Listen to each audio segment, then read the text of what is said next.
music, and you wander in, you sit around, and people are, smoking joints, whatever, dancing, carrying on, or whatever. And there would be those people, from Crosby, Stills, Nash, Young, and all of those people, and you didn't even know who everybody was at that point. But it was just people walking through the canyon, huh? Yeah, wandering around. Yeah.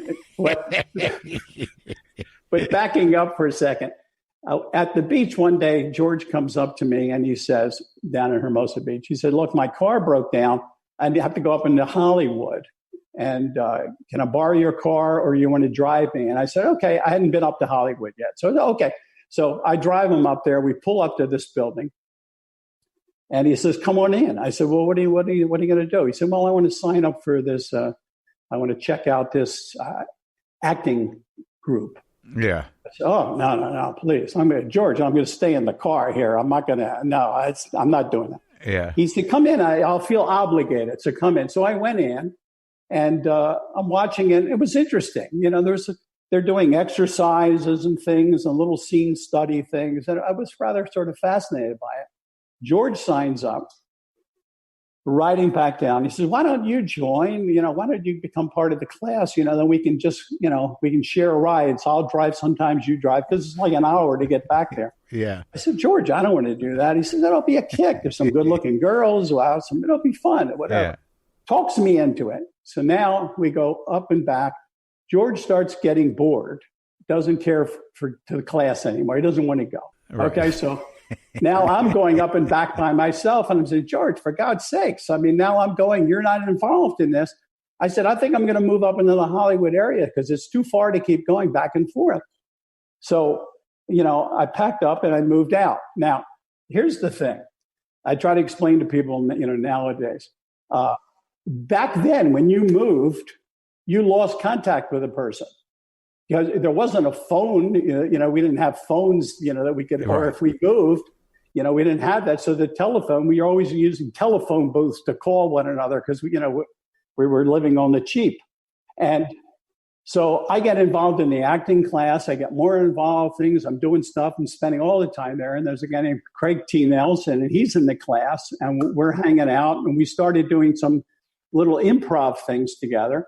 And we start, getting some laughs in the class. And I said to, Craig, maybe we can put some material together and we'll play some clubs just to make some money. Because, I had no money then. And he was working in a bank.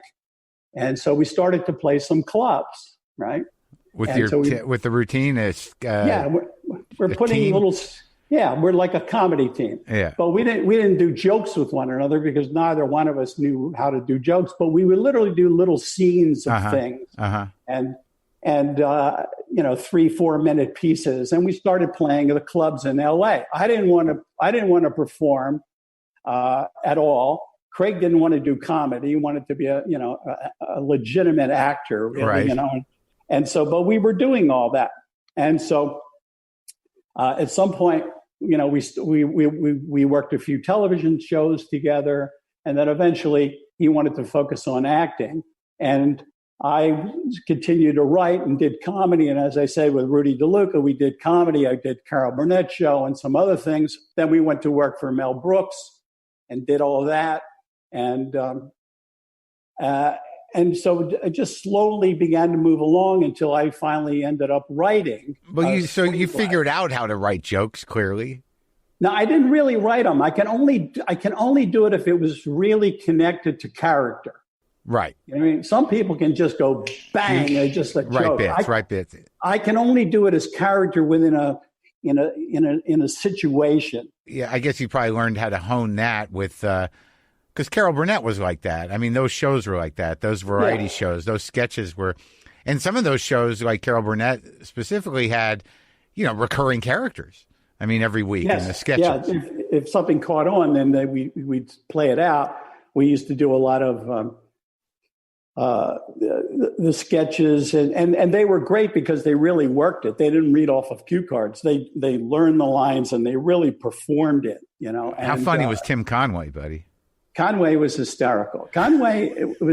We wrote a lot of his old man sketches. When he was an old man, he would go real slow. Yeah. And so we wrote a lot of those physical pieces for him. And he would elaborate, and you could see him sometimes. And if you went by the set, you'd see him wandering around, and he would be testing the door to see how strong the door is, because he was going to throw a little piece in here, a piece of physical comedy. He was a great physical comedian. Oh yeah, really one of the greats. So when you wrote with Mel Brooks, now I would assume that writing like High Anxiety, which other one did you do with him? Silent movie, and High Anxiety. But was that a writer's room? I mean, is that how that worked? Or there were four of us. There'd be Mel, Rudy DeLuca, Ron Clark, and myself, and we would work it from there. And you sat, four of you, and we would just continue to throw ideas around, and certain things would stick. And Mel was like really great. I mean, he was so. First of all, he's maybe the funniest person I think I've ever met. I mean, he'll get into a rant about something, and he's just amazing. And he was very open. And this is the key thing that happened in a sense in my life, is that we were on the set when he was shooting, and he would be by the monitor, and he had us there, and we would watch. And so you're seeing him do it. And so sometimes you go over and you say, Mel, maybe you should do whatever it may be. And that was the beginning, I think, of me beginning to think of beyond just writing. Right. And then I began to sort of like, what happens if the camera's here instead of there? And what happens if you did that? And what happens if this is a little faster? And what happens if you do? And that was, I think, the beginning, that gestation period of things are beginning to bubble up in my head. And I would imagine, too, like the one thing that I learned about, directing, just from watching it in the limited experience I have, is that, if you've got a good DP who has got a good head on his shoulders, it gives you a lot of creative freedom, right? Like, you can just, whatever you conceptualize, you can say, there's a whole crew of people that will manifest it for you. They can. Yeah.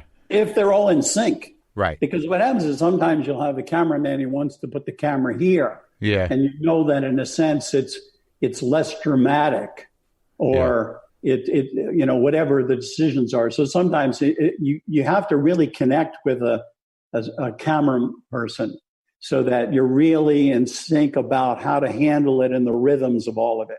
Because it's, especially if you're doing a comedy, as you would know, if you tamper with the rhythm of something, it can be not funny at all. And then all of a sudden you do it and all of a sudden, boom, it just pops.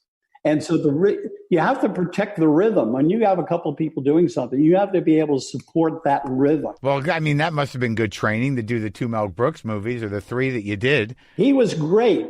And he, in fact, was the one sometimes at lunch, because we go to lunch every day. And I would talk about, some of the guys I knew in Baltimore. And Mel was the one who actually said to me, well, why don't you write about those guys?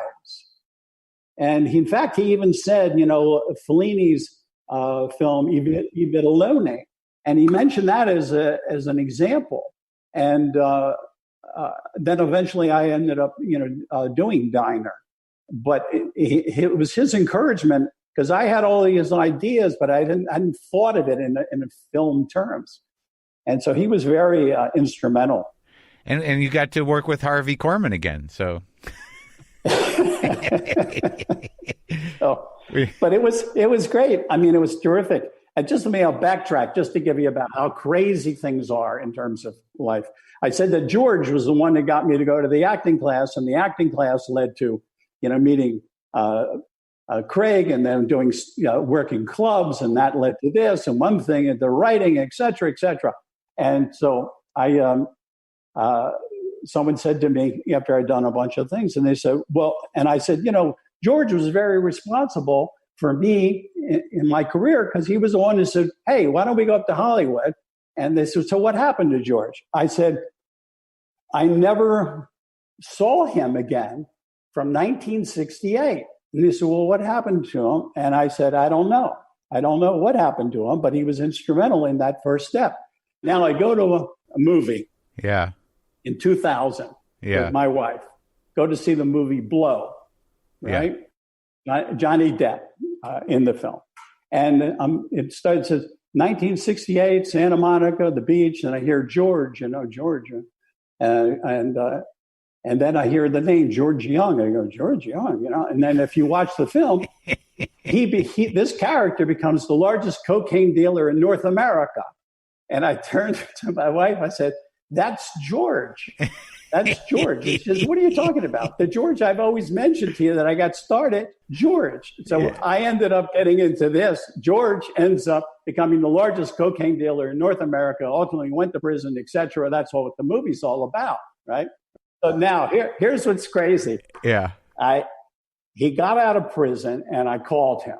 Yeah. And talked to him.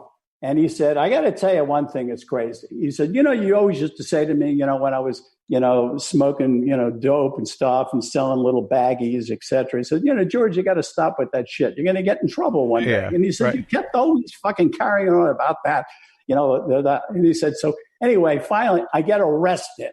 I'm being taken into the police station. I'm in handcuffs. I'm going up the steps. I go into the police station. The Academy Awards is on. And I'm looking up and it says, and then best director for Barry Levinson. And he said, and it flashed in my head, "George, you got to stop with that dope and stuff. You're going to get in trouble." Is he out still? He's out still, yes. Isn't that like crazy in terms of like stories, how things go? Yeah, I mean, hey, you never know. Different career paths, Barry. That's all. It sounds like he did all right for himself for a while. For a while, yeah. It's a risky game. That's hilarious. That's how you've reconnected with them. It is sort of interesting that, mentioning the difference in pace before everything was so technologized, like that with phones and with everything else, that there was long swaths of time where you just were out of contact with people. No, because you don't have a cell phone. You just can't just pull it up. So unless somebody would have like a post office box that they would have, and they would go there periodically, because everybody was moving around. So your address was meaningless. Right. And your phone, every time you move, the phone would, you're canceling it.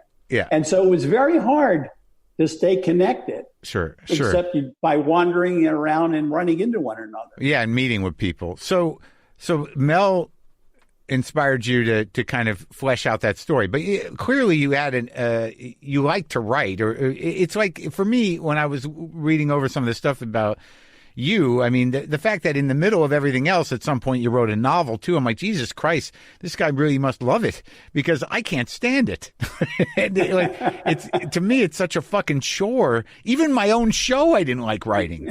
So maybe it's just the nature of a comedian. I don't know. And I've written books, but it's like, it's never fun. It's never fun.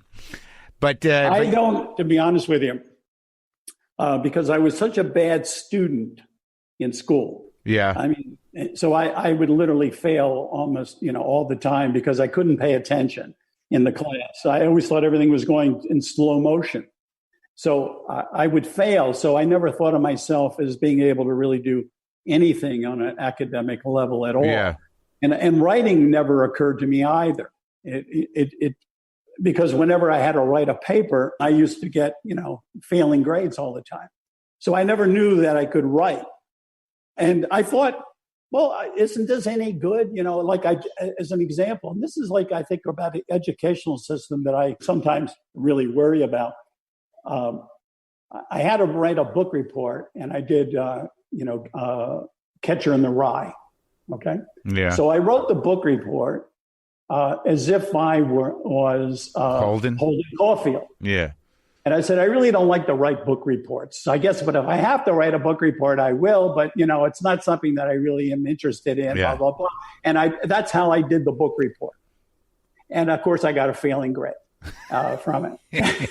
So because I couldn't conform to the book report way of doing things. Yeah. And that's the only way I knew how to work, is like whatever occurs to me to tell the story, whether it's a book report or whatever. And it wasn't until much later that I began to say, oh, wait a minute, you can tell a story in another way. And as a short example, and I want to go on about that, when I did Diner, And the studio saw it, and it said,